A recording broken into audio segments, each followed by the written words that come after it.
Bonsoir à tous. Bienvenue dans ce conseil municipal lorsqu'on est à la rentrée des classes.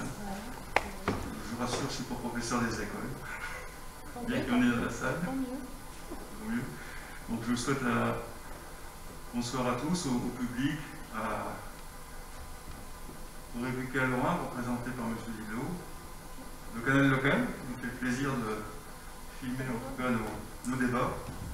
Ouais, donc j'ouvre cette réunion du conseil municipal du mercredi 2 septembre.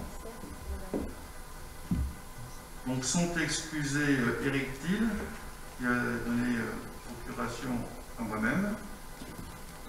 Ensuite, il y a Corinne Lombourg, qui est absente, excusée et qui a donné procuration à Mme Christine Acker. Et M. Thierry Thomès va nous rejoindre dans quelques minutes.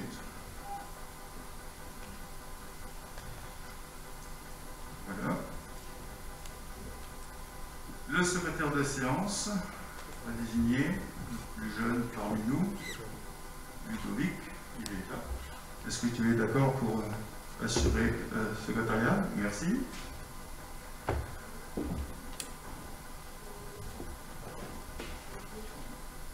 Et j'ai oublié Gilles Reicher. Ah ben voilà.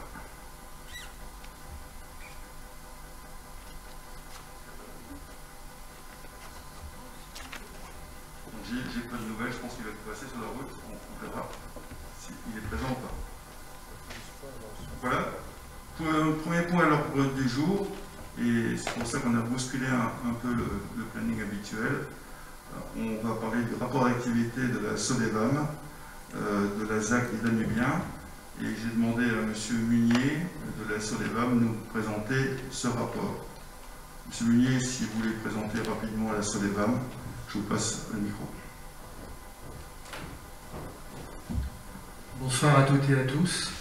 Donc la SODEVAM est une société d'économie mixte locale dont le canton de Cattenom est actionnaire depuis 1992.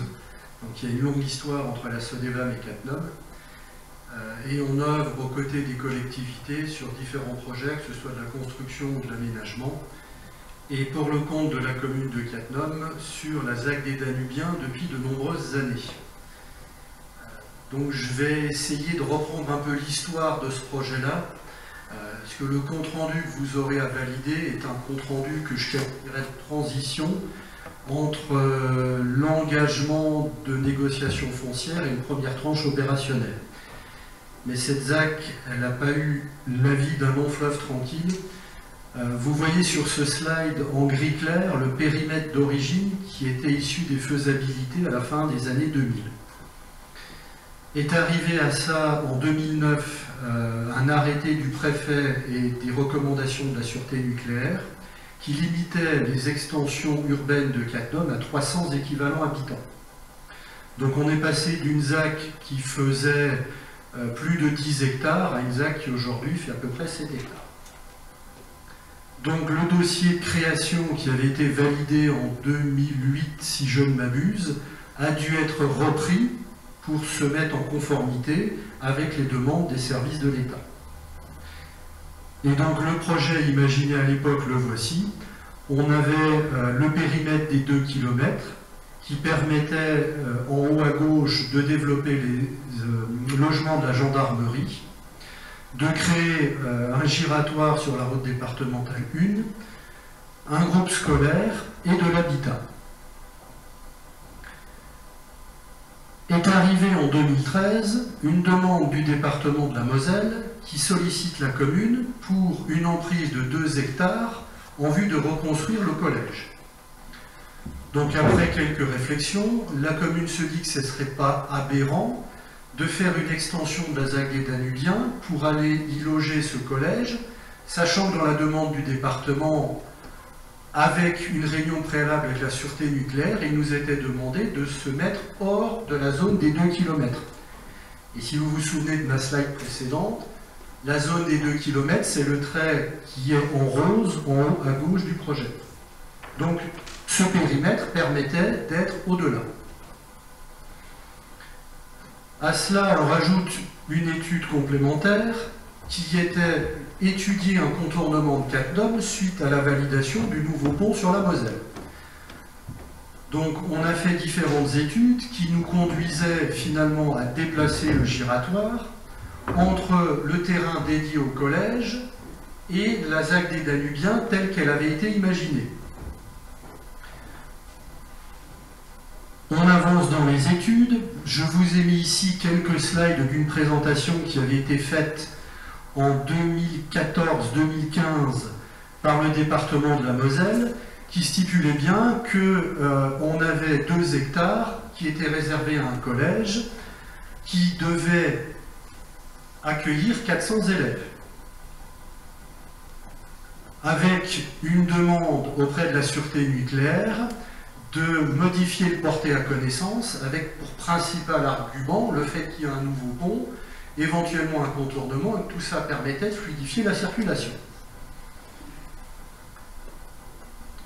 On arrive en juillet 2016, où il y a un courrier du maire de Cattenom à l'intention du président du département, qui réitère la demande de la commune pour réaliser le futur collège en extension de la ZAC des Danubiens, précisant dans ce courrier qu'il faudrait modifier le PLU pour rendre cette parcelle constructible pour un équipement public, et précisant également une réunion avec la sûreté nucléaire qui faisait état d'un terrain au-delà des 2 km. On va plus loin, on fait même une faisabilité de tout ce schéma qui nous permettait d'avoir ce collège. Et là, il y a eu une réponse du président du département, dont je n'ai pas copie, mais a priori elle a été bel et bien faite, en accord avec la sûreté nucléaire, où le département dit ben non, finalement on reconstruira le collège sur site à capacité équivalente qui était de 350 élèves, qui était l'effectif, enfin je parlais de 340 à 10 élèves près. Donc on part de là sur la réalisation d'un nouvel avant-projet d'aménagement à partir de 2017. Donc aujourd'hui, on resterait sur un programme qui est le suivant: 20 logements pour la gendarmerie, un foncier dédié à un groupe scolaire, des lots individuels, du logement groupé intermédiaire et du petit collectif. Tout ça pour nous conduire à 300 équivalents habitants, tout en respectant la densité que nous demande le SCOT. En quelques chiffres, on retrouve ici les différentes surfaces dédiées aux équipements, à la gendarmerie, à de la promotion de l'habitat individuel qui représenterait en tout 85 logements. Et donc voilà le dernier schéma tel qu'il a été esquissé. Donc on retrouve dans le périmètre de la ZAC toujours sur la partie gauche les logements de la gendarmerie. On retrouve notre groupe scolaire et on retrouve de l'habitat mêlant habitat individuel, habitat résidentiel et maison en bande. Donc voilà le schéma représentatif. Je rappelle également que les négociations foncières ont été engagées à partir de 2018, selon une convention qui avait été signée en 2012 avec l'établissement public foncier de Lorraine, suite à des appels à projets lancés au niveau communautaire. Donc chaque commune devait à cette époque donner ses secteurs à enjeu pour que l'EPFL puisse avoir un droit de préemption et puisse engager des négociations. Donc sur la base de cette convention, l'EPFL missionne la SAFER pour engager les négociations amiables, et ces dernières sont engagées en 2018 avec une relance des propriétaires en 2019. Et on aboutit à ce moment-là à un retour qui est entre accord sous condition, vendeur mais à 50 € ou pas vendeur. Et comme vous pouvez le voir sur ce plan, on est sur un bitage parfait, ce qui ne nous permet pas à ce stade d'avoir une tranche opérationnelle. L'année 2020, avec tout ce qui s'est passé, ne nous a pas permis de poursuivre les négociations, et j'y reviendrai tout à l'heure.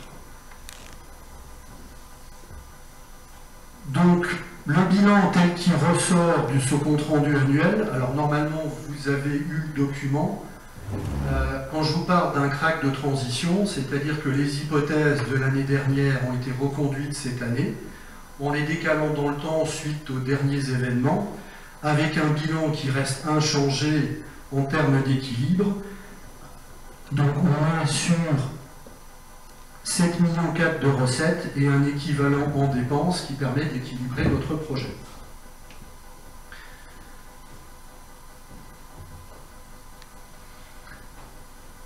La suite, puisqu'il va bien falloir qu'on engage cette opération, la question est posée, à savoir est-ce qu'on poursuit les négociations avec ou sans le PFL. Donc il vous appartiendra de définir ces modalités. La Sodevam est tout à fait en capacité aux côtés de la commune d'aller démarcher les propriétaires et d'acheter les terrains. On sait qu'aujourd'hui la valeur de 35 € qui est l'estimation des domaines est peut-être un point bloquant. On pourrait éventuellement y déroger légèrement, le PFL ne pourrait pas le faire. Donc si vraiment c'est un point bloquant, est-ce que on franchit cette étape? Parallèlement, le terrain support de la ZAC des Danubiens avait été classé à son époque selon une zone 1AUG, G comme gendarmerie, et 2AU. Pourquoi 2AU? Ça remonte aussi au milieu des années 2000, où il y a un lotisseur privé qui avait fait de la surenchère auprès des propriétaires, qui avait même été voir la DRAC pour avoir un arrêté de prescription de diagnostic archéologique, et qui voulait faire le projet. Tout ça avait fait en sorte de monter les propriétaires un peu les uns contre les autres, puisqu'à l'inverse de ce que nous ferons à vos côtés, où il y aura un principe d'équité de traitement, c'est-à-dire que le prix qui sera défini sera le prix offert à chaque propriétaire. Et Pierre n'aura pas 10 et Paul 20, ce qu'un lotisseur privé peut tout à fait faire.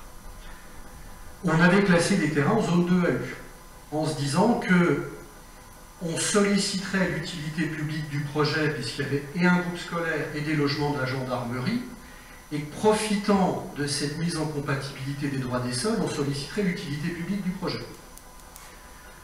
Or, il s'avère que le fait qu'à un moment, il y ait eu ce projet de collège qui est mentionné dans le PADD pourrait nous mettre le doute quant à une modification simple du PLU pour changer le 2 en 1. Selon le bureau d'études OTE qui nous accompagnerait dans cette démarche, il semblerait que la modification soit possible, parce que si on doit engager une révision, c'est 2 ans à 3 ans. Avec le risque, c'est que la sûreté nucléaire réduise encore le périmètre.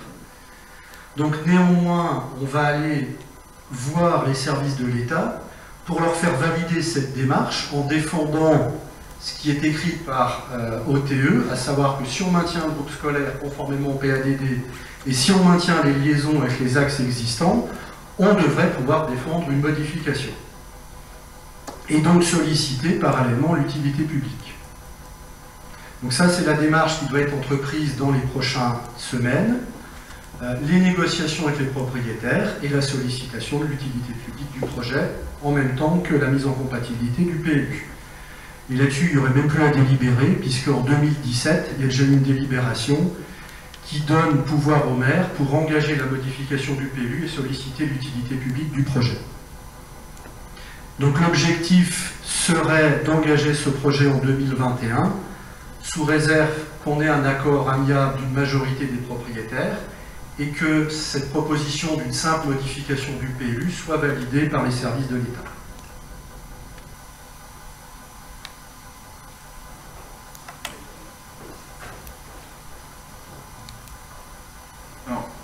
Je précise, M. Meunier a parlé en quadgramme et en trigramme. Donc le PFL, c'est l'établissement public foncier Lorrain.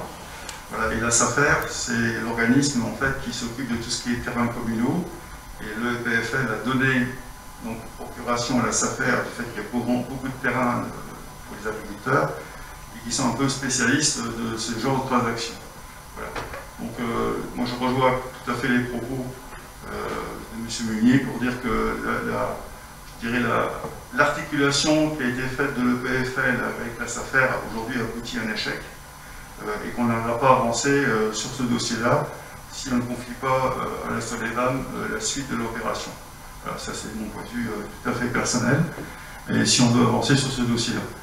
Alors depuis hier, vous avez vu qu'on a eu une rentrée au collège avec le président du conseil départemental qui devait être présent, et finalement le secrétaire d'État a un peu modifié le planning du président.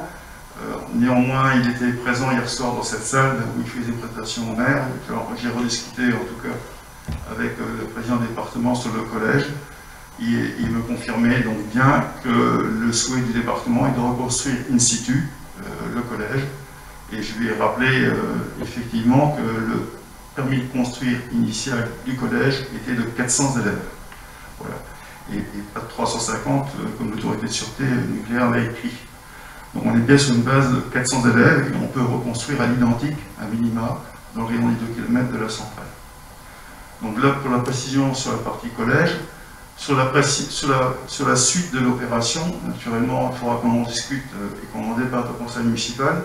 L'objet de ce soir, c'était de vous faire un état des lieux et de valider en tout cas le compte-rendu que nous fait aujourd'hui la SODEVAM pour poursuivre ensuite sur 2021 la suite de l'opération.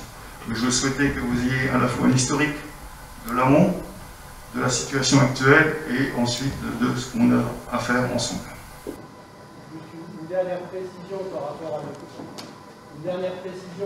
à l'EPFL. Ces conventions qu'ils ont initiées au début des années 2010 pour faire des réserves foncières, aujourd'hui le PFL se recentre pleinement sur la résorption de friches industrielles. Donc je vais dire que si la commune de Cattenom ne donne pas suite à la convention, je pense que ce ne sera pas blessant vers le PFL. C'est simplement de leur dire, finalement, effectivement, c'était plus votre priorité. La ZAC des Danubiens, donc, entre guillemets, on va se débrouiller par nous-mêmes. J'aurais une question, moi, par rapport au bilan que vous nous avez présenté. Qu'est-ce qui justifie les 25 000 € qu'on donne à la SODEVAM en mars 2020 sur le bilan là, que... Alors, c'est contractuel. Le contrat prévoyait qu'à l'approbation du dossier de réalisation, les rémunérations forfaitaires. Comme il a été validé, on prend cette rémunération. Donc, c'est conformément au contrat.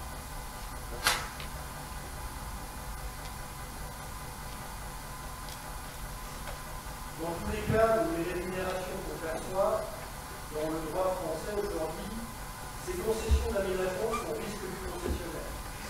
Donc si à la fin on perd de l'argent, on ne va pas taper à la porte de la commune pour nous demander de faire un chèque. C'est notre responsabilité. S'il y a un résultat, il est réparti entre la commune et la SODEVAM, et majoritairement pour la commune. Et donc la rémunération qu'on perçoit, il faut bien qu'on vive les salaires des collaborateurs et collaboratrices de la SODEVAM ne sont au regard de la loi française que des avances de résultats. Mais si on attendait la fin des projets, malheureusement, on ne pourrait pas faire. Donc on a, conformément au contrat de concession, les rémunérations qu'on perçoit au titre de l'entreprise.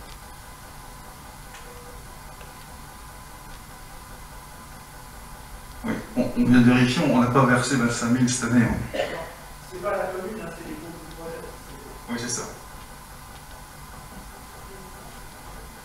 Oui, sur 2020, c'est un provisionnel. Sur 2020. Pour l'instant, on n'a pas versé. Non, mais moi, je demandais juste ce qui justifiait, c'est tout. Hein.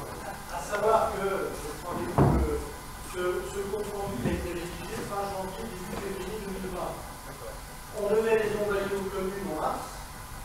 Bon, on a tous dû rester à la maison.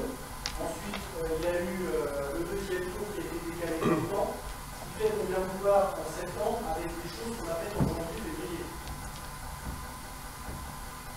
Mais c'est cette année un peu exceptionnelle.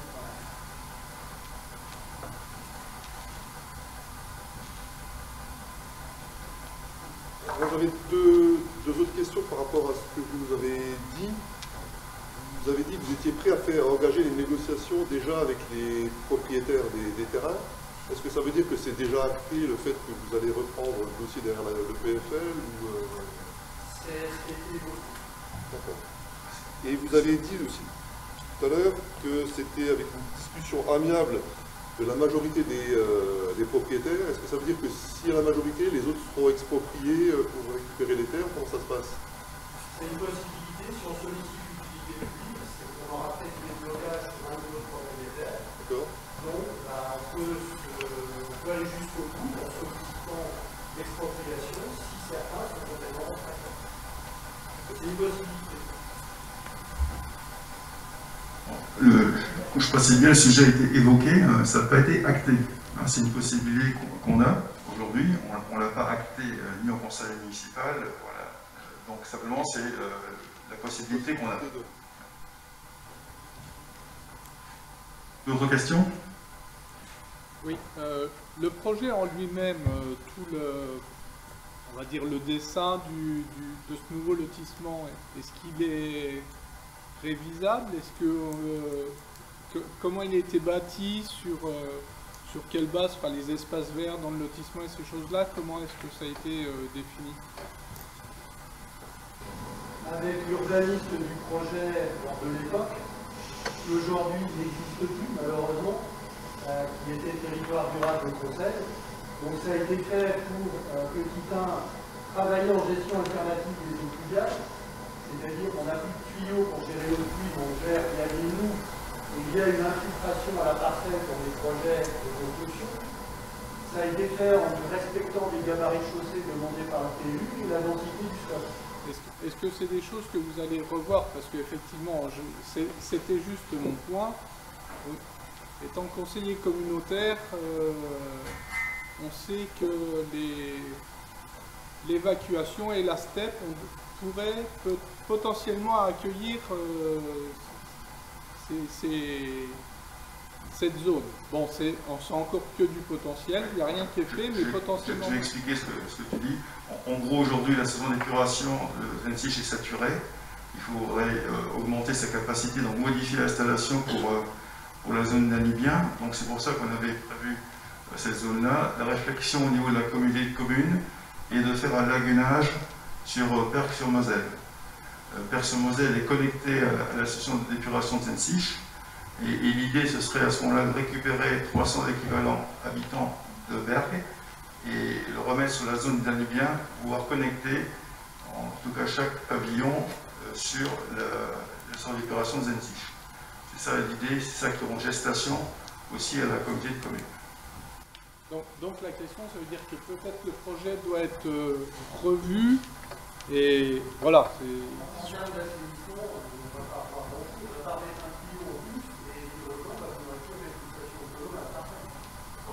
Vraiment cher. Ouais.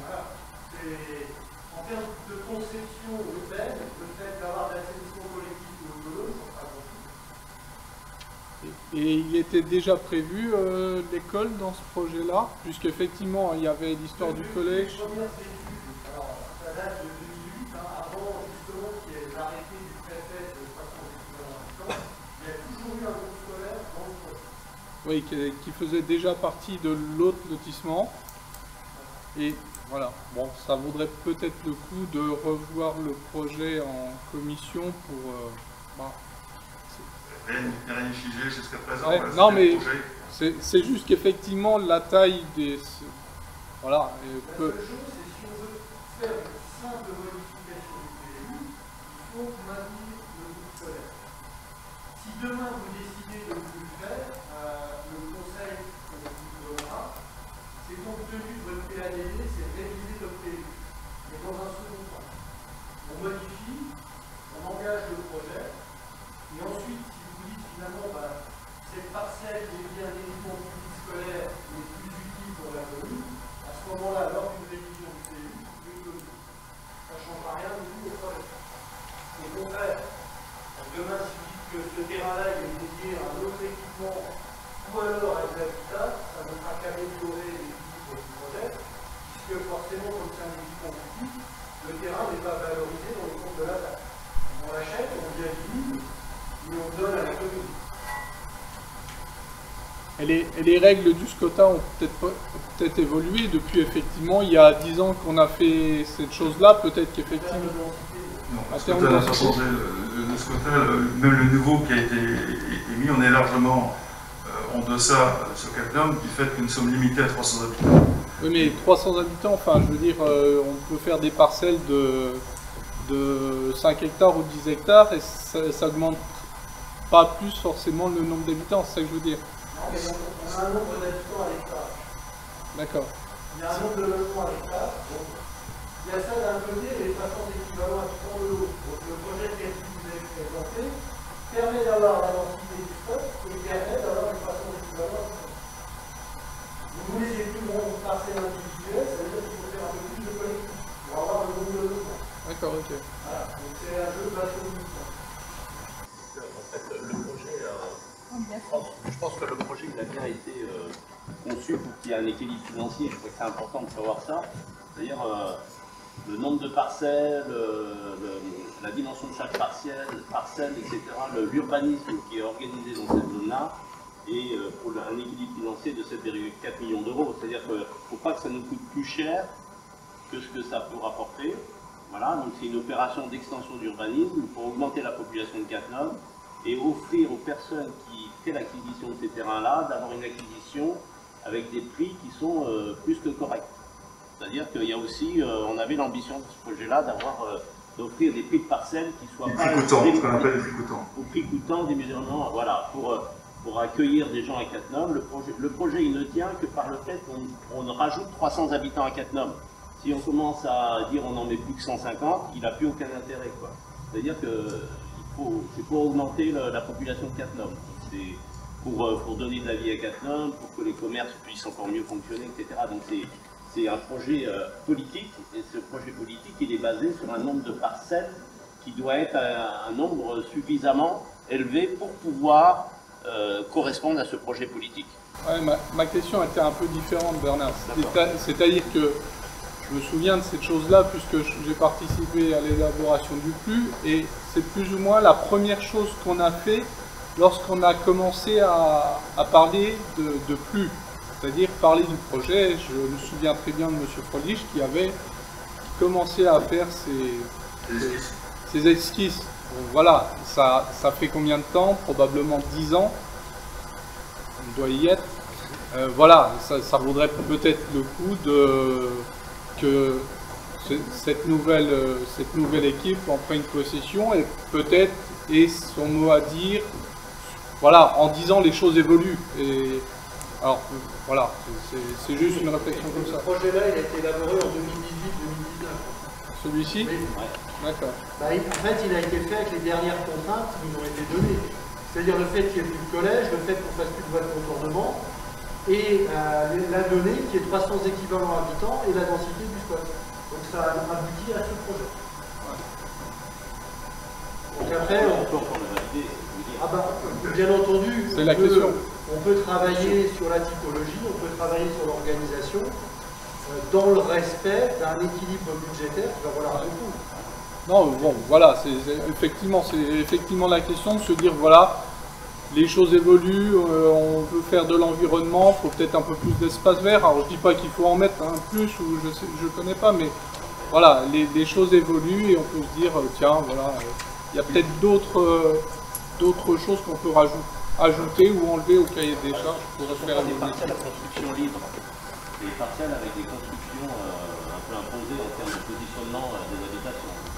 Oui, mais tu es quand même obligé d'avoir des espaces verts, de mettre des arbres et ces choses-là, et éviter des erreurs. Éviter peut-être des erreurs du passé, comme au lotissement éthaneur, où c'est qu'effectivement, il n'y a pas un trottoir qui fait tout le long qui fait tout le tour. Voilà, c'est juste dire, voilà, il y a peut-être des contraintes. Reprendre le projet, le regarder tous ensemble, et puis peut-être... Parce que, en fait, ce projet-là, il a été fait par... c'est vous qui l'avez dessiné, je ne sais plus. C'était encore territoire. Voilà, c'est ça. Donc ça veut dire qu'il va falloir, si on le modifie, il faut récupérer les plans, on le regarde finement avec peut-être une autre société. C'est déjà fait, puisqu'on avait anticipé la chose, je veux dire, quand Pascal Riff a décidé d'arrêter sa structure, il est venu nous rencontrer en nous disant, voilà, je veux faire ça en bon ordre avec la SODEVAM, parce qu'on avait plusieurs contrats avec lui. dont un pas loin d'ici qui était Rodemac. Et donc, on a simplement fait un avenant où Pascal Riff a dit « Moi, je me retire parce que je suis en cessation d'activité et je vous propose un remplaçant, donc qui est, je crois que c'est Urbicus, mais je suis plus sûr. Vous m'excuserez, de temps en temps, le temps passe, c'est 80 projets à la Sodéval, de temps en temps, il y a un détail qui m'échappe. Et donc, on a avenanté le contrat, où Pascal Riff nous a fait un courrier en nous disant « Je me retire du projet, mais je vous propose une autre structure pour me remplacer. » Et donc, comme on a accepté, on a avenanté le contrat, donc on a cette structure. Donc aujourd'hui, il était prévu dans le contrat qu'on fasse une reprise d'avant-projet, on l'avait anticipé, donc on a le contrat qui nous permettra de le faire. On ne l'a pas fait jusque-là, puisque pour nous, il fallait qu'on règle le PLU d'abord, pour ensuite avancer sur le projet. Voilà. Donc c'est prévu. Donc là-dessus, ne vous inquiétez pas, si on doit retoucher le projet, on saura. D'accord, ok, parfait. Voilà. Merci.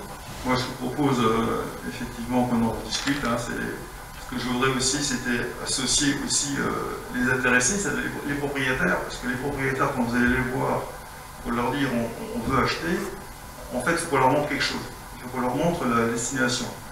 Et pour qu'ils adhèrent au projet, peut-être qu'ils ont eux-mêmes des enfants, des petits-enfants, qui sont intéressés aussi par le projet. Et ça ne pourra pas se faire contre, en tout cas, les gens. Je pense qu'il faut aussi qu'on échange, qu'on montre des choses aux gens pour leur montrer ce qu'on souhaite faire. Donc, moi, je souhaite aussi qu'on en discute au sein de notre assemblée, mais quitte aussi après à faire une réunion avec l'ensemble des propriétaires et des terrains. Voilà. Merci Monsieur Meunier de votre participation. On va pouvoir vous libérer.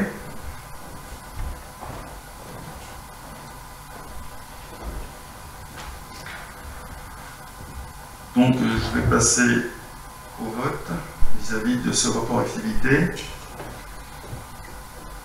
Qui s'abstient? 5 abstentions. Qui est contre? Le rapport est approuvé à la majorité. Point numéro 2.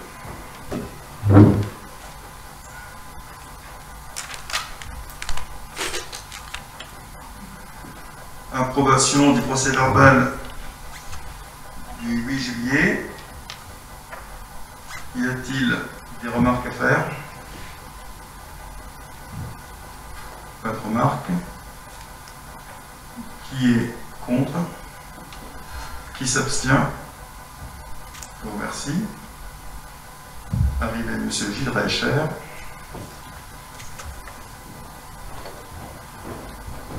Bonne soirée. Bonne soirée. Au revoir. Bonsoir.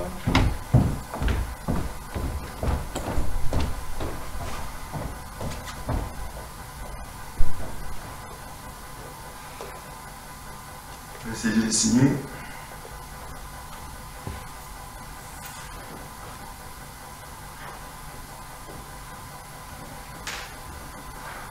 Merci. Point numéro 3. Relevé des décisions prises par Monsieur le maire. Vous avez reçu le détail lors de la note de synthèse. Voilà, c'est une information. A-t-il des questions? Oui. Ça commence à la décision numéro 8. Donc, y a-t-il d'autres décisions avant le 30 juillet? 30 juillet, non. Donc, avec des Oui, alors, la question c'est par rapport à l'équipe actuelle, la réponse est non. Par rapport à l'ancienne équipe, la réponse est oui. Non, c'est ma question est ça. Et une deuxième question par rapport à la décision numéro 9, concernant les travaux de fourniture et d'installation d'une pompe de raccordement au vestiaire du stade. Est-ce que c'est lié au syndicat des eaux? En partie. Du fait qu'on a donc un projet du syndicat des eaux sur la station de décarbonatation qui nécessite forcément un rejet vers la station d'épuration. Et en fait, on a profité que Veolia faisait cette station de décarbonation avec raccordement vers l'assainissement de la commune. de dire ce serait intelligent de raccorder aussi les vestiaires du foot qui ne sont pas raccordés à cette station. Voilà. Et l'objet effectivement de cette décision, c'était d'acter la participation, en tout cas de la commune de Cattenom à 26 000 € et de Veolia à 26 000 €. On partage par deux et en fait les mandats seront faits par la commune, à la fois à la commune de Cattenom pour 26 000 et à la fois pour Veolia à 26 000 €. D'autres questions sur ces relevés de décision? Non? Merci.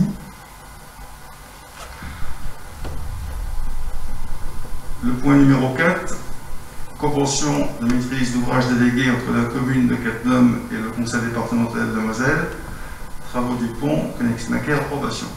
C'est un point qu'on avait supprimé de l'ordre du jour, si vous vous rappelez. On avait donc revu effectivement les services du département pour effectivement vérifier quel est le contenu exact de ce qui était prévu, pas prévu. Donc on a fait une rencontre, Bernard Dorchy et Alain Peignard ont participé avec moi à cette réunion. On a bien expliqué les contours, en tout cas du déplacement de la baleine et du rehaussement qui avait dû être fait. Donc effectivement on valide le montant qui est donc soumis, donc, à savoir la somme de 92 950 hors taxe, excusez-moi.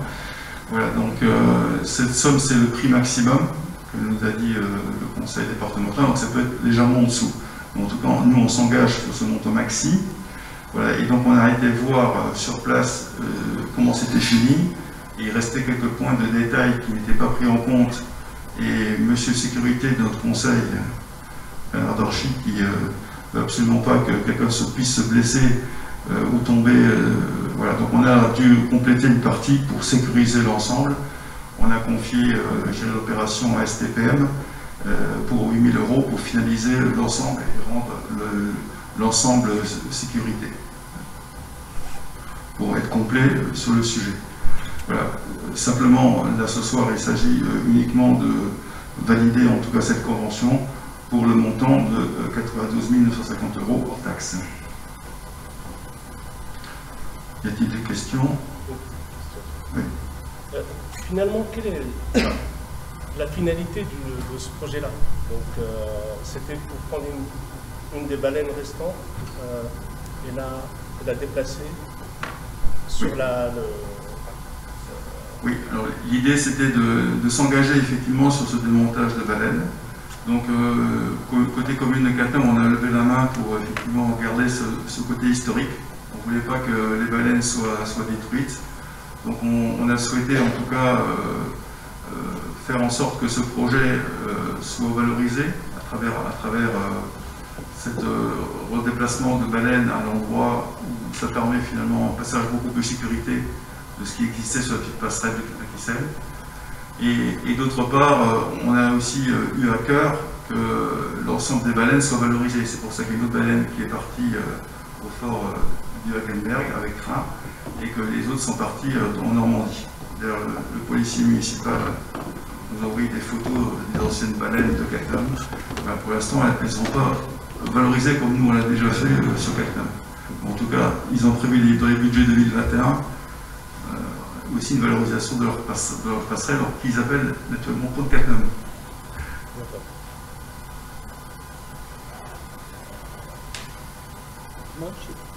Bernard? Oui, il y a Chantal Kremer qui vient d'arriver. Oui.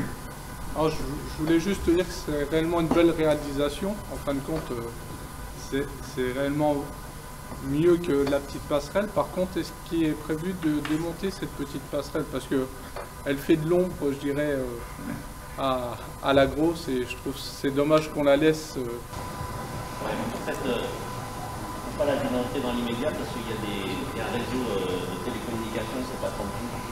Donc ça engendre des frais supplémentaires, il faut savoir où les faire passer, on peut le rapasser sous la baleine, donc des coûts ne sont pas négligeables. Donc pour l'instant, on l'a condamné. Après, la question qu'on peut se poser, c'est est-ce qu'on la conserve quand même pour les piétons et que les cyclistes empruntent l'autre piste. Mais bon, après, il faut l'entretenir. Donc, pour l'instant, on est sur un projet qui consiste à la condamner et d'organiser un peu le flux sur la baleine où on réserve quand même une petite partie pour les piétons, parce que j'ai fait une observation, c'est vrai que les vélos ont tendance maintenant à aller beaucoup plus vite, donc il faut sécuriser un peu les piétons qui passeront avec en leur réservant à peu près un tiers du passage sur la baleine avec une ligne et une symbolique, une signalétique piéton. Voilà. Mais bon, on ne peut pas l'enlever, c'est vrai que le projet c'est vraiment l'enlever.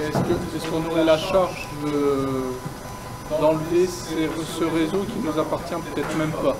Non, mais il faut convaincre le département ou je ne sais qui à qui appartient. C'est compliqué parce qu'il y a du voie navigable dedans. Il y a du voie navigable parce qu'en fait on va vers le barrage. C'est compliqué de savoir quel câble appartient à qui et qui a le plus de câbles et qui doit payer. Donc pour l'instant on a dit on laisse en état et on se posera la question effectivement de ce qu'on fait sur l'avenir de cette passerelle. D'autres questions? Vous avez indiqué un montant maximum de 92 950 €. Oui. Est-ce que ça veut dire que ça peut être moins et sous quelles conditions ça serait moins alors, du coup?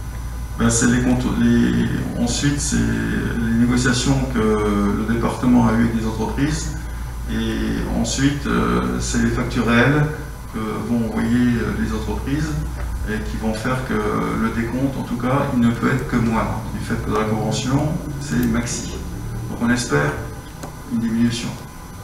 Et de ce fait, le département subventionne aussi une partie de ces travaux?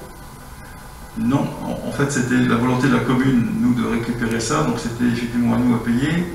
Simplement, les services du département nous ont dit, si vous l'auriez fait tout seul, vous aurez pris une entreprise à part et vous auriez fait ça, ça vous aurait coûté 150 000 €.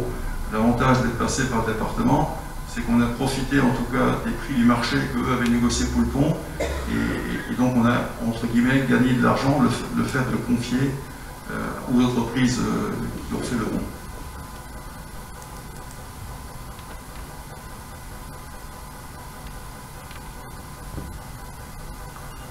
D'autres questions? On va passer au vote. Qui s'abstient? Qui est contre? 5 abstentions.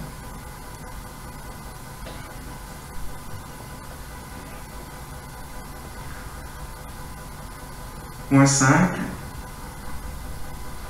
Convention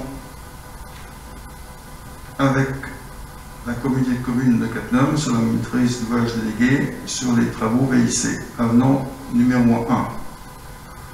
Donc, vous avez reçu en tout cas le montant de l'enveloppe qui était prévu à 138 000 € pour la passer à 215 000 € TTC. Voilà, c'est limite vu les modifications qu'il peut y avoir en cours de chantier. Et donc, y a-t-il des questions sur ce point? Non. On va passer au vote. Qui s'abstient? 5 abstentions. Qui est contre? Personne. Approuvé à majorité. Point 6. Convention spécifique de mutualisation des moyens pour l'entretien de base de la taille des votations sur voirie d'intérêt communautaire. Donc vous avez reçu aussi la note de synthèse qui explique que depuis 2007, il y a des conventions qui ont été mises en place entre effectivement la communauté commune et les communes. Donc nous, on souhaite naturellement assurer par nos propres moyens ces prestations de taille. Et cette convention donc fait que ce soit la commune qui soit rémunérée pour ça. Alors, effectivement, c'est pas très élevé. En fait, ce sont les prix du marché tels qu'ils sont faits. Et donc, moi, ce que j'ai proposé au service, c'est de continuer à les faire. Mais néanmoins, je souhaiterais qu'on les valorise en termes de temps pour savoir effectivement combien de temps on passe effectivement à le faire. Pour essayer de voir aussi avec la communauté commune des coûts réels que ça revient. Simplement, aujourd'hui, moi je propose qu'on signe cette convention dans l'état actuel et que les services en fait, nous fassent un compte rendu plus précis de ces tailles pour pouvoir ensuite rentrer en négociation avec la communauté de communes. Voilà, donc je propose de passer au vote s'il n'y a pas de questions. Qui s'abstient? Personne. Qui est contre? Personne. Unanimité. Le point 7 concerne la convention de mise à disposition d'équipements publics des terrains de football communaux. Donc ce sont des conventions qu'on a avec la Ligue Grand Est et le district de la Moselle pour les mises à disposition de terrains communaux. Donc c'est à rappeler que la présente disposition relève d'un droit d'occupation temporaire et précaire, révocable et à titre gracieux. Voilà. Donc simplement on a reprécisé, Eric Thiel nous a fait remarquer à juste titre que nous avions dans les vestiaires aussi des toilettes et des douches pour des handicapés. C'était important de le préciser pour valoriser aussi la convention qu'on a avec la Ligue de foot, du fait qu'on peut avoir aussi des matchs classés qui tiennent compte des équipements réels de la commune. Donc on a modifié en tout cas cette ligne des toilettes handicapées pour montrer qu'effectivement la commune en est aux normes par rapport à un niveau supérieur de division de foot. Voilà, donc moi je vous propose d'accepter les termes de mise à disposition d'équipements publics et donc à m'autoriser à signer la convention et à effectuer les démarches nécessaires s'il y avait besoin. Qui est contre?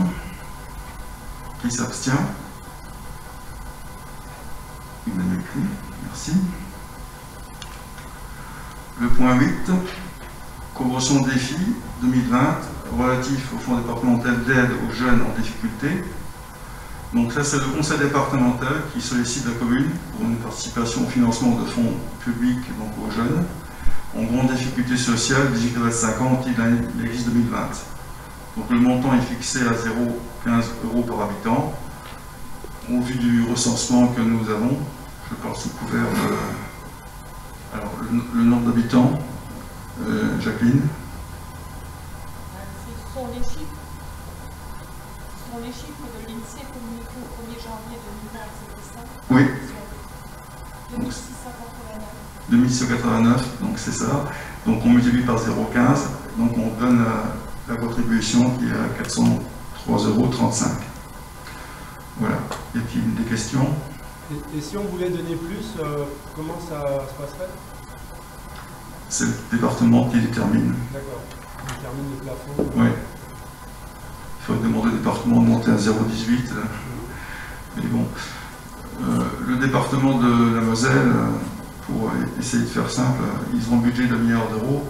Le fonds d'aide, la moitié du budget, c'est 500 millions d'euros qui partent dans les aides sociales.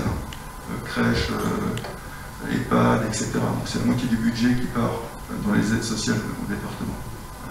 Patrick Valtaille nous a encore rappelé hier que l'État avait diminué la dotation des départements de 160 millions d'euros.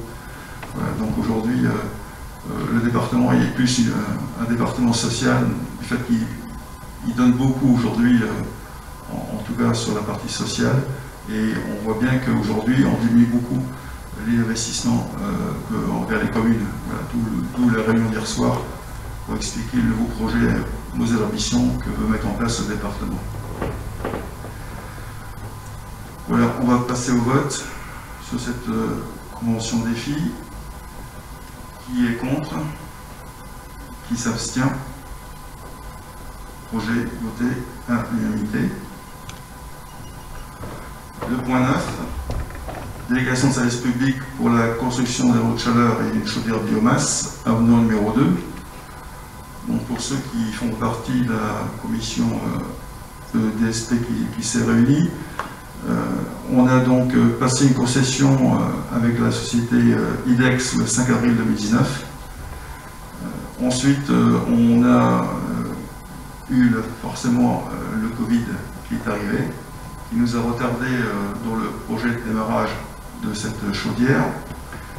Et ensuite, on a eu aussi un petit recours du sous-préfet sur la construction de la chaudière, du fait qu'il nous demandait une étude de loi sur l'eau, qu'on a profité néanmoins à faire durant le Covid, et qui montre que la loi sur l'eau ne s'applique pas sur cette parcelle. Ce qui fait que le projet même de construction je dirais, de la chaudière a été retardé du fait que les travaux doivent commencer cette semaine, en tout cas sur la partie fondation. Et en parallèle, nous devons aussi, côté commune, comité de communes, tirer les réseaux secondaires. Donc on a aussi, je dirais, regardé cette partie-là durant le Covid. Et donc on a revu aussi pour qu'on minimise, je dirais, la partie travaux sur la partie secondaire. Le marché est avancé pour cette partie secondaire et il va pouvoir être réalisé en tout cas entre l'automne 2020 et l'été, je dirais, 2021 pour que la chaudière puisse enfin être opérationnelle dans un an, septembre 2021. Ce qui fait que forcément la chaudière biomasse, le calcul a été fait par le prestataire DSP IDEX qui lui demande un avenant pour reporter d'une année la durée de concession du fait que tout son calcul d'amortissement a été fait sur 20 ans. Comme on retarde le démarrage de 1 an, on reporte d'une année la durée d'exploitation pour que lui puisse amortir l'ensemble de sa chaudière et du fait qu'il percevra les recettes qu'à partir du moment où il fournira l'eau chaude. Voilà, donc l'avenant consiste donc à autoriser, en tout cas à approuver donc, cette modification du contrat de DSP pour m'autoriser à le signer, sachant que la commission DSP du 20 août avait donné un avis favorable. Y a-t-il des questions? Je n'ai pas spécialement de questions. Toutefois, on a eu des échanges quand on a eu l'ordre du jour pour avoir accès à des documents. J'ai eu Madame Mellem en début de semaine qui m'a dit que j'aurais les documents ces jours-ci. Donc c'est vrai que ça fait 2 mois que je les demande. J'espère qu'on les aura bientôt et qu'elle aura le temps de pouvoir les mettre en place. Mais pour nous, c'est difficile de toujours se prononcer sur des projets si on n'a pas accès à tous les documents qu'on demande pour pouvoir étudier les dossiers en profondeur. Donc j'espère que prochainement on aura les documents qui sont demandés et l'accessibilité à ces documents. Alors, de mémoire, les documents ont été envoyés au journal DSP.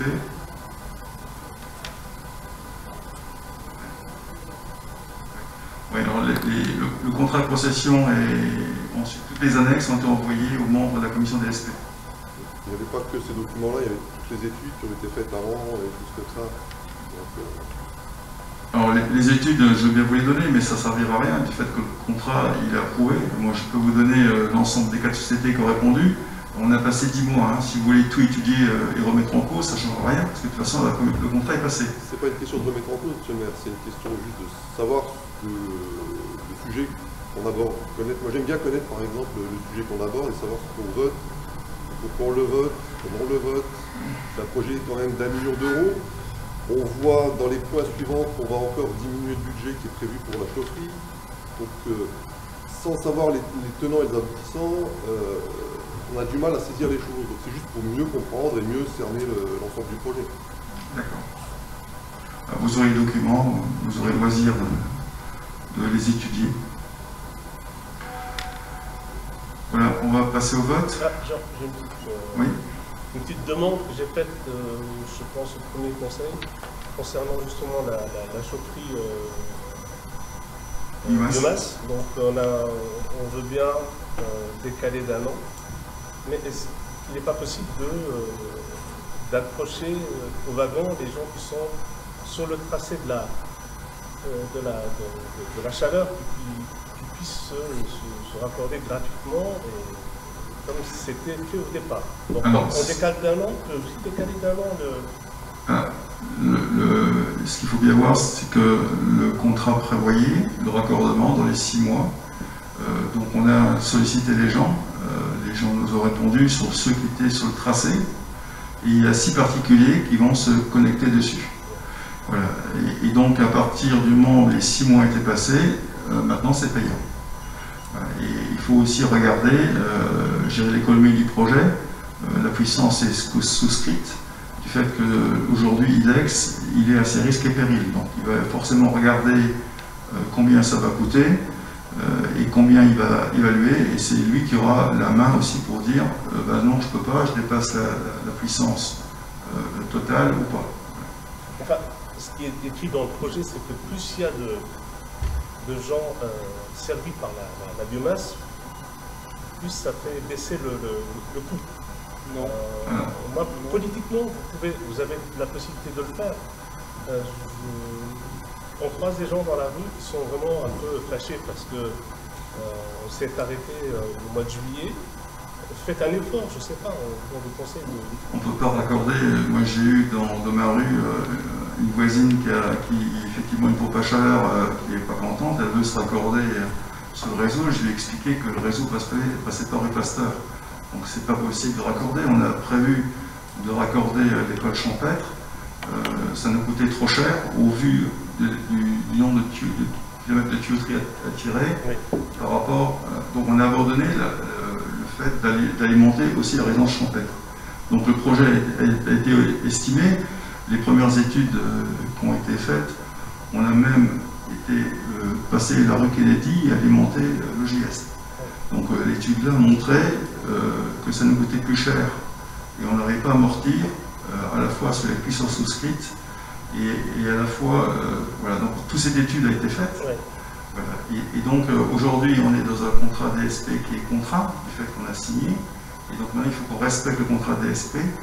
On a un peu de marge sur le réseau, dans le sens où lorsqu'on va peut-être isoler certains bâtiments ou certaines maisons, on va avoir peut-être une marge de récupération pour alimenter, mais ce sera uniquement sur la partie du réseau qui est tracée.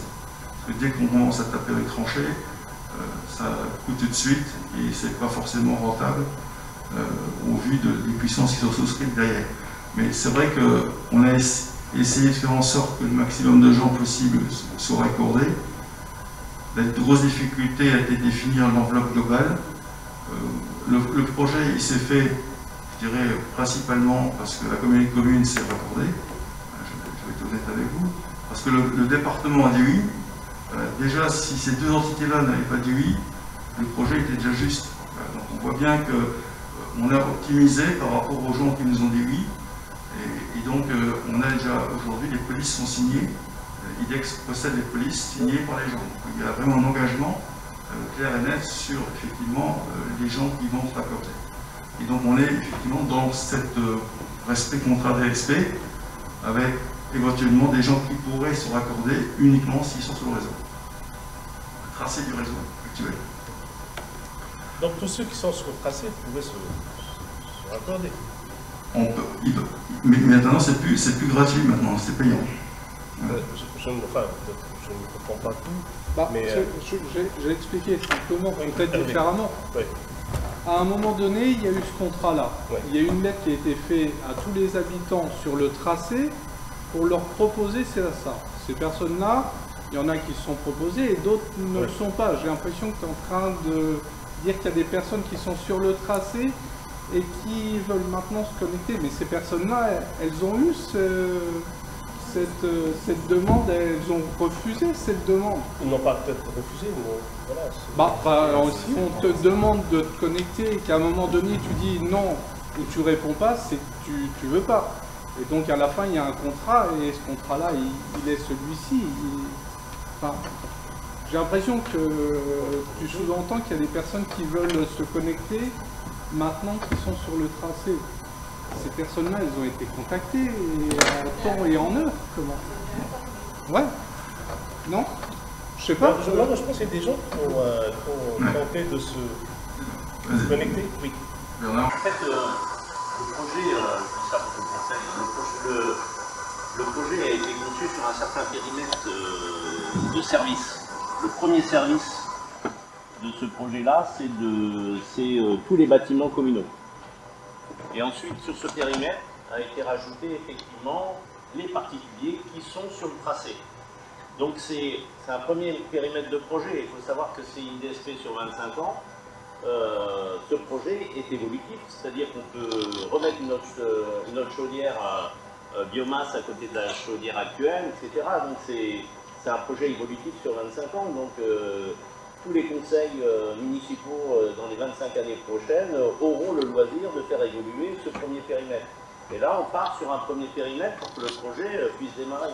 Et on ne peut pas, sur un périmètre de projet, ensuite venir greffer des choses qui mettent en déséquilibre financier le projet. Donc le périmètre, maintenant, il est défini, il pourra évoluer, bien sûr. Et il évoluera dans le temps, parce que dans 25 ans, il se passera plein de choses. Il y aura plein de gens qui auront des chaudières à bout de souffle, etc. Il y aura peut-être aussi la possibilité d'augmenter le réseau urbain. Donc, mais le projet, il est défini avec un périmètre, et ce périmètre, pour l'instant, il est figé. Voilà, alors le périmètre est figé, néanmoins on avait laissé une poire pour la soif par rapport à la zone danubien. Donc on a demandé à IDEX que le bâtiment de la chaudière puisse permettre au moins une extension d'une chaudière pour pouvoir alimenter naturellement la zone danubien avec le projet que la SODEVAM nous a présenté. Et donc on pourra aussi demander et prescrire à ce moment-là aux futurs locataires qu'on pourra leur fournir de l'eau chaude à partir de la chaudière biomasse. Et dans le contrat, en tout cas, on a prévu qu'il y a un avenant forcément qui va être fait pour augmenter la capacité à ce moment-là de la chaudière et donc de l'alimentation des particuliers qui seront à ce moment-là sur le réseau de la zone danubien, par exemple. Donc il sera proposé aussi la gratuité sur un temps défini, ou c'est pour l'égalité entre les... Alors, l'égalité, elle a eu lieu, en fait, lorsque le réseau a été conçu. Les gens avaient 6 mois pour dire oui ou dire non. Donc, il y a des gens qui ont levé le main et ils sont raccordés. Ensuite, je pense que si on fait les zones danubiens et qu'on va devoir imposer, je dirais à ce moment-là aux gens, de dire, ben voilà, vous avez l'eau chaude qui est fournie, et on va prescrire, en tout cas, les gens n'auront pas le choix. De toute façon, aujourd'hui, dans les permis de construire, on est parti plutôt sur le développement durable. Et je trouve que c'est bien vu de fournir de l'eau chaude, en tout cas sur des nouvelles acquisitions de maisons. Je pense que c'est un plus qu'on pourra apporter à nos futurs habitants. Voilà, y a-t-il d'autres questions, cet avenant? Non? On va passer au vote. Qui est contre? Qui s'abstient? 5 abstentions. Donc approuvé. À la majorité. Point numéro 10, concours des maisons fleuries, chèque cadeau. Donc comme on le faisait traditionnellement, le gros de maisons fleuries a été reconduit. Nous avons une cérémonie qui est prévue, au mois d'octobre, où on accueille tout le monde au conseil municipal. Et forcément, en cette période de Covid, la commission qui s'est réunie se posait la question déjà du cadeau et se posait la question est-ce qu'on fait ou pas cette cérémonie. Donc, vu le Covid, le contexte du Covid, on ne va pas le faire. Et donc, moi, je propose, en tout cas, qu'on remette au concours Maisons Fleuries des bons cadeaux d'une valeur de 40 €, alors utilisables auprès des fleuristes. Et j'ai dit qu'il faut qu'on joue communautaire aussi. On a regardé à 4 ans, on n'a pas de fleuriste. Par contre, il y a 2 fleuristes sur les Tangerande. Et je trouverais normal que ces bons puissent être utilisés, en tout cas sur les commerçants, en tout cas de notre territoire. Et donc, je souhaiterais que ces gens puissent bénéficier de ce beau cadeau pour aller les utiliser auprès des fleuristes. Notamment, on en a repéré 2 sur les Tangerande. Et les gens pourront acheter ce qu'ils souhaitent avec les 40 €.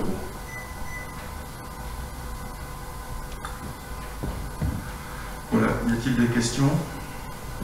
Oui, je voudrais juste savoir combien de bons on va distribuer. Est-ce que c'est pour toutes les maisons qui ont été évaluées ou c'est pour les... Parce qu'on n'en avait pas reparlé en commission. Alors, Isabelle. Vous avez envoyé les résultats, donc j'ai noté la note à 12, ce qui ferait 50 OVR. Et 90 maisons. Vous avez envoyé tout ça.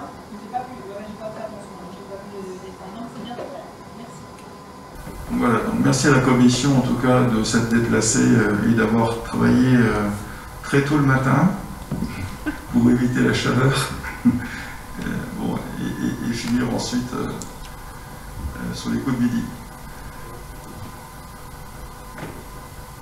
Voilà, donc on va passer au vote.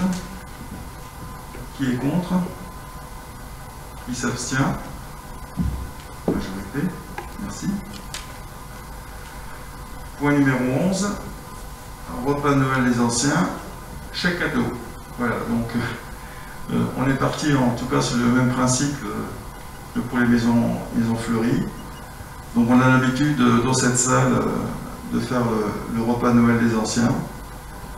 Donc pareillement en période Covid et aux manifestations qui peuvent avoir lieu dans un lieu clos, en plus avec des personnes de plus de 65 ans, plus de 60 ans, donc on est un peu fragile, donc j'en fais partie. Hein. Je m'inclus dedans, n'est-ce pas ça? Donc nous on souhaitait que aussi valoriser les commerces de bouche. Durant cette crise sanitaire, on a forcément nos commerçants aussi, les artisans qui ont subi des pertes de recettes. Et donc on trouvait normal de valoriser en tout cas les bons d'achat de 50 € par personne âgée, aînée, voilà, pour qu'on puisse, je dirais, faire valoir ces 50 € dans différents lieux hein, qui ont été cités en tout cas dans votre synthèse, donc le restaurant Le Barbac, la pizzeria Gusto Pizza, le snack à Nom du Lu, l'épicerie à Cattenom, la boulangerie Catépi, la boucherie au Fumé Lorrain à Cattenom. Voilà, donc les crédits de toute façon étaient prévus au budget 2020 du fait que nous avions prévu ce repas. Voilà, et donc je vous propose qu'on puisse valider ces carnets de bons cadeaux. Alors, je ne vous dis pas un petit peu le casse-tête administratif que ça nous pose, du fait que l'administration fiscale nous demande d'avoir des bons nominatifs avec le nom des personnes dessus, donc numérotés. Voilà, donc il faut qu'on fasse ça dans les règles de l'art. On a un peu de temps, et je pense qu'on va passer vers le prestataire, parce que si on demande au service de la mairie de faire des bons, alors on pensait faire des bons, on avait pensé au départ 10 €, ça complique les choses, donc on a dit on va faire 25 €, 2 bons de 25 €, c'est plus facile, les gens peuvent juste dépenser tout de suite.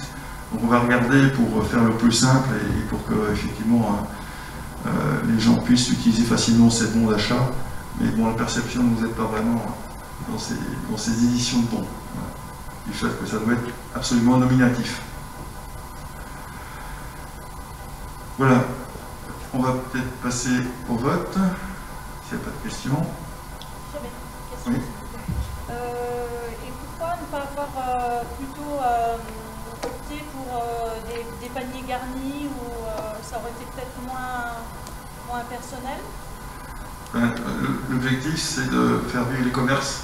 Le panier, pour tout vous dire, le panier, on le prenait pas sur le territoire de la commune, on le prenait à Thionville. Donc voilà, là aussi, je souhaite changer les choses. Je souhaite que si on fait un panier, que le panier qu'on utilise soit effectivement fait aussi, je dirais, avec des produits locaux, etc. Donc on a cette possibilité. Je dirais aujourd'hui, la commune a proposé effectivement à travers Rachel Zérovnik, vice-présidente, que le syndicat de tourisme de Rhône-Alpes puisse proposer des paniers. Donc j'ai proposé en tout cas à notre majorité de réfléchir sur la boîte de chocolat qu'on donnait par exemple à la résidence d'automne. On allait juste avant Noël, on faisait une petite visite, on leur donnait une boîte de chocolat. Donc je préfère plutôt que une boîte de chocolat de donner effectivement un panier, mais qu'il y avait à ce moment-là un panier du terroir, valorisé avec nos artisans, nos commerçants, à travers le syndicat de tourisme. Et ça répond en partie un petit peu à votre demande. Mais nous, on préférait que sur les anciens, en fait, on veut faire travailler le commerce qui a souffert durant cette crise sanitaire, voilà, pour leur assurer en tout cas une rentrée d'argent. On va passer au vote. Qui est contre? Qui s'abstient? Majorité. Unanimité, pardon. Point 12. Budget principal. Décision modificative numéro 3. Donc, on a donc le détail et aussi notre synthèse. Donc, on a une opération 1603 voirie qui est insuffisante. Donc, au regard des coûts de la supplémentaire liés aux travaux de la rue Pasteur. Considérant qu'on a des travaux d'assainissement collectif programmés dans le cadre du stade de foot, on a parlé du fait qu'on a estimé à 50 000, et on a passé la libération tout à l'heure en disant par 2 cette facture entre Veolia et la commune. Donc je propose la DL suivante. Vous avez le détail en section d'investissement. De récupérer donc 92 000 € sur la chaufferie bois pour les affecter à 25 000 au stade et à la voirie 67 000. Voilà. Donc je vous souhaite, si vous avez des questions. Oui. Oui.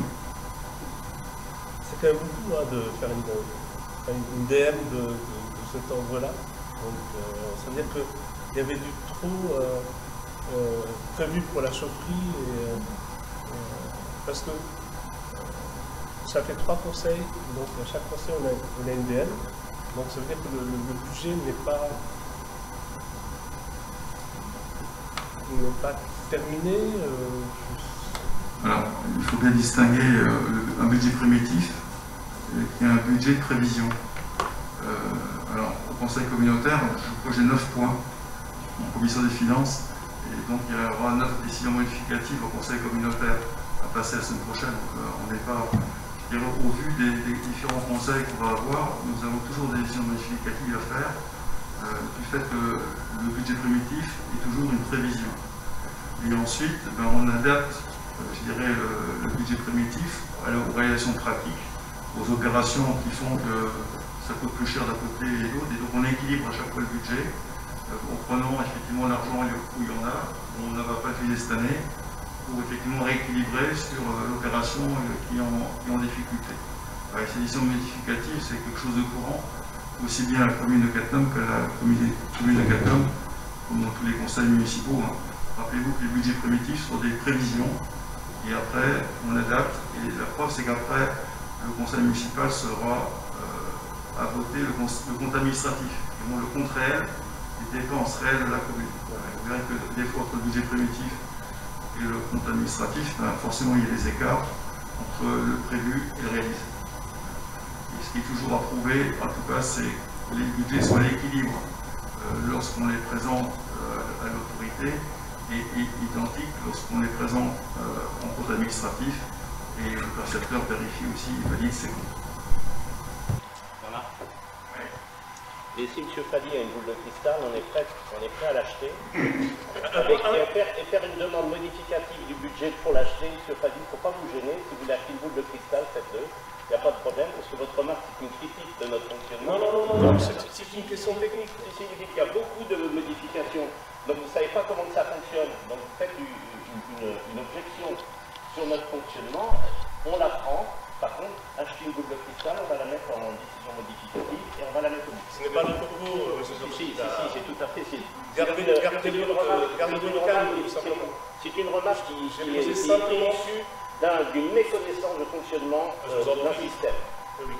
Voilà, c'est tout. Je voulais vous faire la remarque parce qu'on perd notre temps sur ce genre de choses. Gardez votre calme. Mais je garde mon calme. Je fais simplement remarquer que vous faites des observations sur notre fonctionnement qui ne sont pas justifiées. C'est juste la démocratie. Toutes les autres questions précédentes étaient justifiées, celle-ci, elle est complètement ridicule, je vous le dis. C'est juste la démocratie. Mais c'est une démocratie, mais moi aussi je vous réponds. C'est la démocratie, je vous réponds. Merci. Merci, M. le maire. Mais on peut vous acheter une boule de cristal, je pense qu'on va le mettre au budget. Y a-t-il d'autres questions? Non. On va passer au vote. Qui est contre? Qui s'abstient? 5 abstentions. Merci. Le point numéro 13, subvention à l'association API, opération Brioche de l'Amitié 2020. Donc l'opération Brioche de l'Amitié, auparavant, a été faite dans les rues de Cattenom, et chaque conseiller sonnait aux portes pour vendre la brioche, et les gens donnaient à leur bon soin. Voilà, j'avais fait ces opérations en tant qu'adjoint au maire. Et donc depuis des années, en fait, on sentait qu'on avait un peu de mal à le faire, et aller voir les gens pour leur demander de l'argent, c'était toujours un peu délicat. Et donc on a changé notre fusil d'épaule, on récoltait environ 1500, 1600 € les bonnes années. Voilà, on est passé à 1600 € aujourd'hui. Et donc plutôt que d'aller frapper, je dirais, à toutes les sonnettes de Cattenom, demander aux gens un peu d'obole pour une brioche, fait, en plus des concurrences à la pâtisserie qui vendait des brioches. Donc on a préféré verser directement cet argent à l'ABI. Le problème pratique, c'est que, en tant qu'ancien agent des finances, j'avais dit que toutes les demandes qui étaient reçues, on les honorait, et ceux qui ne demandaient rien, n'honoraient rien. Et donc l'ABI n'avait pas pensé qu'il y avait les élections municipales, et ils ne nous avaient pas répondu en temps et en heure. Et donc ils ont réclamé leur rôle, et on leur a dit, mais vous avez envoyé le courrier. Et donc ils nous ont envoyé le courrier au mois d'août, pour régulariser en tout cas leur demande, qu'ils avaient oublié de faire, effectivement. Et donc, comme on a reçu la demande, c'est pour ça que je l'ai mis au conseil de ce soir, pour voter de cette subvention de 1600 €. Voilà. Y a-t-il des questions? On va passer au vote. Qui est contre? Qui s'abstient? Fait à l'unanimité. Merci. Point 14. Subvention à la nation, le souffle d'Ariane 2020. On a reçu une demande de l'association Le Souffle de la Vanne, donc qui est située sur le territoire de la commune de Cattenom, qui a sollicité la commune pour le versement d'une subvention pour l'année 2020. Cette association nous a envoyé ses statuts et on s'est aperçu qu'il a été créé depuis 2017 mais qui ne s'était jamais manifesté. Donc lorsque j'ai vu cette dame, je lui ai demandé pourquoi, et elle m'a dit j'ai pas de salle. Donc je lui ai dit c'est pas normal que vous n'avez pas de salle, donc on va essayer de trouver une salle. Et donc on est en train de rechercher en tout cas une salle pour cette association. Et donc je vous propose, comme c'est une association qui se crée et qui n'a jamais eu de subvention, de lui verser une subvention de 500 € pour démarrer. Voilà. C'est quoi comme association? Voilà, c'était ma question. C'est quoi l'association? J'ai rien trouvé sur internet. Alors c'est une association qui fait du yoga. Voilà. Un yoga un peu particulier, plus relaxatif, etc. Je ne connais rien en yoga. Ne posez pas la question sur le type de yoga. Il existe 1000 sortes. Donc voilà, donc c'est une autre sorte de yoga. Et les habitants de Cattenom ont le choix, en tout cas, de la pratique de ce yoga. Donc ils vont proposer des cours en fait, c'est ça? Oui, c'est ça, oui. Donc ils cherchent une salle et ils espèrent avoir 10-15 personnes intéressées par des cours de yoga. Donc il n'y a pas d'adhérents pour le moment? L'association démarre, quoi. Donc effectivement, elle a toute la publicité à faire, donc un minimum pour les flyers qu'elle a à faire. Elle pourra se servir des 500 € qu'on lui verse pour faire la publicité et faire venir les adhérents et démarrer enfin son association. D'autres questions? Donc le siège social est à Cattenom? Oui, c'est rue de la Paix à Zensich. D'accord, ok, merci. Voilà, pas d'autres questions? On va passer au vote. Qui est contre? Qui s'abstient?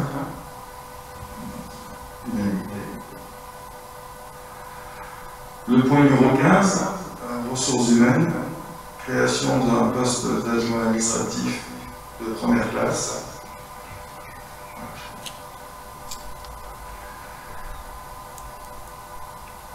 On a reçu donc un avis favorable par la commission administrative paritaire, en date du 6 février 2020. Donc c'est notre agent d'accueil, c'est Pascal Marx. Donc il faut qu'on crée un poste d'agent administratif principal de première classe à partir du 1er novembre 2020, donc pour rentrer M. Pascal Marx dans cette fonction. Voilà. Vous avez des questions? L'objectif, c'est de m'autoriser à accepter la création d'un poste administratif principal de première classe à partir du 1er novembre et autoriser donc à effectuer les démarches nécessaires. On va passer au vote. Qui s'abstient? Qui est contre? Unanimité. Merci. Le point 16. correspond au contrat d'assurance pour les garanties statutaires. C'est un marché public qui a été porté par le centre de gestion de la Moselle. Donc nous avons pris une délibération le 11 décembre 2019 pour charger le centre de gestion de la Moselle pour cette procédure de marché public et donc de souscrire pour son compte les contrats d'assurance pour une entreprise d'assurance agréée. Donc le centre de gestion a communiqué les résultats concernant le contrat d'assurance et les risques. Et donc, vu la libération du conseil d'administration du centre de gestion qui fixe les différents taux que vous avez dans votre rapport, en fonction des agents lorsqu'ils sont affiliés à la CRACL et à l'Ircantec, on a des taux différents, des taux différents.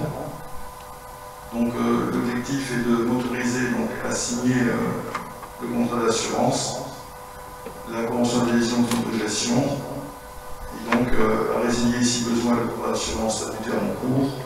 Et donc on a non seulement les crédits qui sont prévus au budget prévu. Vous avez des questions? On va passer au vote. Qui est contre? Qui s'abstient? 4 abstentions. 5 abstentions. Donc, approuvé. La majorité.